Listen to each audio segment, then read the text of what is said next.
Today on Practical Church Planning, we're talking about 3 financial systems that you should have in place before you launch. It may not sound like the sexiest topic, but we want to make sure that our money's going in the right place and that we're handling it well. Well, welcome everybody to Practical Church Planting, where in 15 minutes or less, we'll give you practical tips, advice, and encouragement to help you plant and grow healthy churches.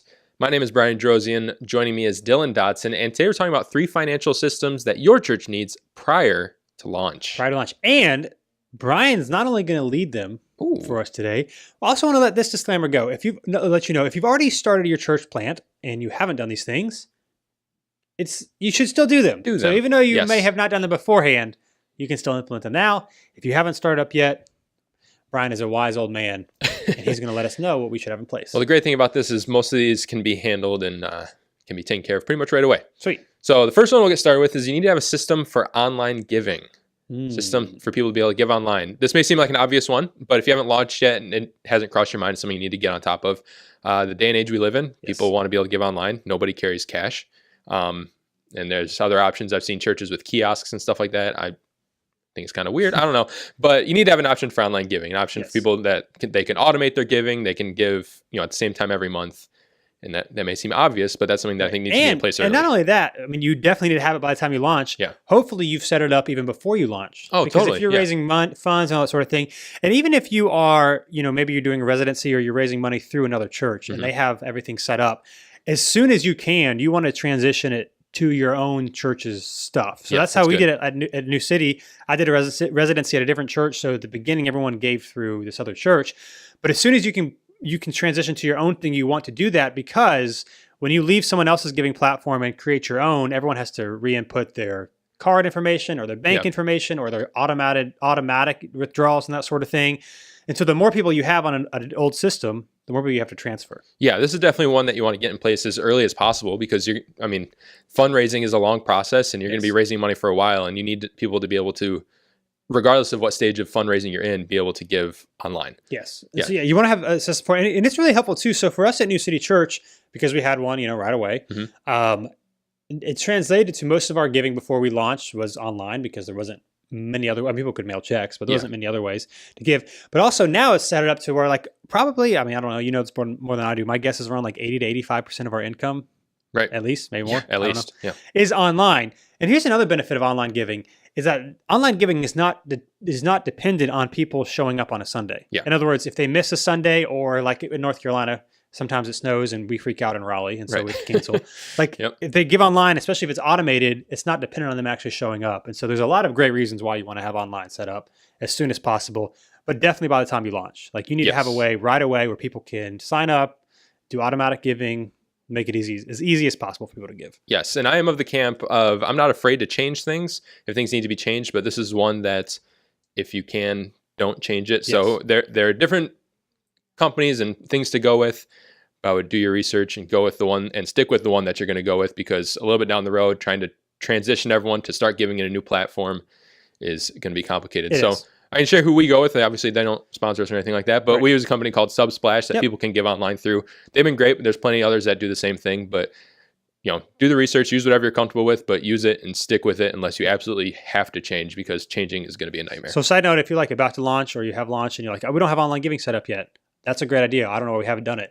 Make sure you don't just pick the first thing, like Brian said. You want to make sure you pick one that you're comfortable with, call them, talk to them, because switching it's not just that it can be an annoying on the back end, but anytime you switch your giving platform, people have to then put all their information again. If they're doing automatic giving, then getting everybody to transition, you're going to lose some people. When we switched from the church that I was a resident at to New City doing their own, we didn't lose very many, which is great, but we did lose a few people. Yeah. And so that's going to happen when you switch. So hopefully temporarily, but you're going to lose money, or you're going to lose donors if you switch. So at some time, there may be some point where it's an inevitability, or there's an issue with the company and you can't avoid that, but try and avoid it at all costs. Online giving. So number 1, have online giving. Number 2, have a system for how offering is handled. Ooh. And what I mean by that is mainly have a system for who is handling the offering. And what I mean by that is, don't handle the offering if you're the pastor. The pastor should have no hands on the money if at all possible. And there should be some other third party that's handling the money. And that person should be background checked and trusted, obviously. But what you're trying to do here is avoid any accusations, avoid any confusion, avoid any hints of there possibly be something weird going on behind the scenes if Right. you're the only one with access to money. So how do we handle money at New City Church? I want to give people Yeah. a So article. we have a team of people that have all been background checked that handle the money. And what they do on Sundays is they collect. We don't pass the plate. We use giving boxes where they collect it. They go in a room all by themselves that no one else is allowed in while they're in. And it's always at least two people who are unrelated. And they have a sheet that they follow. And they count the money. They import it to Weeds Planning Center. They enter it into the planning center, fill out a bank deposit form or a slip, put it in a bank deposit bag, put it in a safe, lock it up, and leave it. And then myself, or who the person who does accounting, who is myself, takes it to the bank then from there. Yep. So you don't want the person who takes it to the bank who does the accounting handling the money. So I don't handle the money. And you want the pastor handling the money, so he doesn't handle the money. Right. What you want to do is avoid anyone having too much access to money. Right. And that's a few good things you said. So number one, for when it comes to counting the money, so at us, we have a few giving boxes. So there's two people that go to each giving boxes together. Yeah. I mean, I know we trust people, but you don't want to give anybody the temptation or the accusation something happened. Yep. So they go to each giving box together. They go to the room together. They count it together. They are unrelated, so they cannot be family members. And then ideally, like obviously I never do it, but even Brian would not be the one that counts the money. Someone else would be. So there's multiple people that have seen it, that are in on it. They put it in, after they count the money, they put it in a sealable bag that you can't open, or if you open, you can't reseal it. Like it's very obvious that if somebody tampered with it. And then also just as a side note, background check those who give, but don't let anybody count the offering who does not give at your church. Yeah, that's a good one. That's so, true. If they're not, I don't know, generous and giving and trusting with how you handle, with the church handle their money, they shouldn't be seeing how other people give. And so we don't have anybody that does not give at New City Church count the money. Yeah, and I mean, you want to get other people to involved in this, because what you want to avoid happening is having one person collect the money, count it, drive it to the bank, deposit it, and then do the accounting for it on your accounting software. I mean, it's the first thing that goes wrong. That's where all the eyes are going to go. And especially if something goes wrong and you didn't do anything on purpose. Yeah, even if it's accidental, that is where the accusations will go. Yeah. So if one thing I'll add is, if you're prior to launch and maybe you're thinking, I don't really have a team, I don't know who I'd get to count money, it's just myself and I don't have a lot of people to add. If nothing else will work and you absolutely have to count money yourself as the pastor, have someone else with you. Yeah, don't ever count it by Never yourself. do it alone, and never do it with your spouse. That's probably worse than counting it alone. So always do it. If it has to be you, worst case scenario, have someone else in the room who's double checking your numbers, who's counting everything with you. Yeah. But if you've launched, in reality, hopefully you have two other people at your church in reality, that are giving. Get out of the room, take your hands off it completely. Have it be people you trust and are background checked, but have no part in the process. Yeah.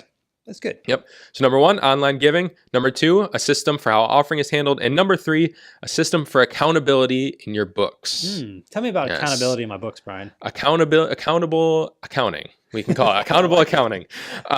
So a couple of things. You need to have someone else who has eyes on your books. If you're somebody who, you're very small and you kind of handle it all yourself, I don't think that's very wise. But if that's the way you have to do it, someone else needs to have eyes on your accounting and access on it. They need to be able to access it without you there. In other words, not just you pull reports from and show them. They need to have access to everything. So it just adds another, it's just like the last one, it adds another layer of accountability. If there's some issue that goes wrong, someone else can see it and someone else can help point it out without having everything just fall on you. Yep. Yeah.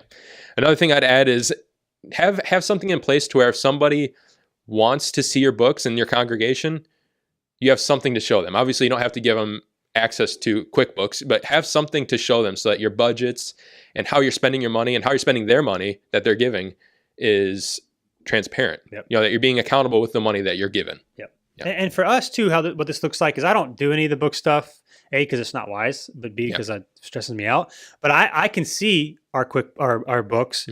Brian is the one that does our books. We also have, so how this works at your church, you can have an elder or someone else, another leader in your church who also has access to, like we use QuickBooks Online. Yep. You need to have multiple people, not a ton of people, but more than just the lead pastor and more than just the person who does the books. There needs to be at least a third person that has access, and whenever they want, and not just whenever they want, actually does and look at the books to make sure things are going well. Yeah, that's a good point. You need to have people that have access, but you need to make sure those people are accessing. Yes. Like just because they have access, if they're a volunteer and they don't really have time to, but you just kind of put someone in place, so there's someone in place, you need to make sure they're actually doing their part and being that second or third or whatever number set of eyes and actually overseeing everything. And it works well for us, because when we put our monthly reports together, Brian does a lot of it, and then another guy named Dave, he does a lot of it too. And so there's two people both seeing it. Yep. If there's a problem, like it's not like there's a problem for 6 months and then you realize, oh, where'd all this money goes? Yeah. You have multiple people that are in there and that are looking at it, that are accessing it. Just make sure everything's going the way it's supposed to go. Yeah, it's a good way to quickly identify a problem. Issues are going to come up. It's kind of inevitable, but when it does, you can quickly identify it and see where the source of it is instead of realizing it a year down the road when it's turned into chaos and everything is pointing back at you. Yes, that would be bad. So that's three financial systems have in place at your church prior to launch. Just to recap them real quick, have a system for online giving, have a system for how offering is handled. Don't let it be you. And have a system for accountability with your books. So good, Brian. Thank you for great. giving us those systems. Yes. Well, thanks for being with us today on Practical Church Planting. As always, you can go to practicalplanting.com/questions to submit questions about money or anything. We'll talk about it in a future episode. And while you're listening, go to Facebook, join our Facebook group. We have great discussions there. Just search Practical Church Planting. Sure do. Until next time, we'll see you at Practical Church Planting. Thanks so much for watching this episode of Practical Church Planting. Whether you're watching on Facebook or YouTube or Practical Planting, wherever you are, whatever you're doing, make sure you like or subscribe or do whatever it's telling you to do or should do on that platform. And hey, if you are so tired of looking at our ugly faces, but you're not tired of listening to our beautiful voices, then you can find our podcast if you just search Practical Church Planting on iTunes or Google Play. Make sure not to just find it, not just to listen, but to subscribe. Make sure you subscribe. Brian, tell them to subscribe. Subscribe. See you next time.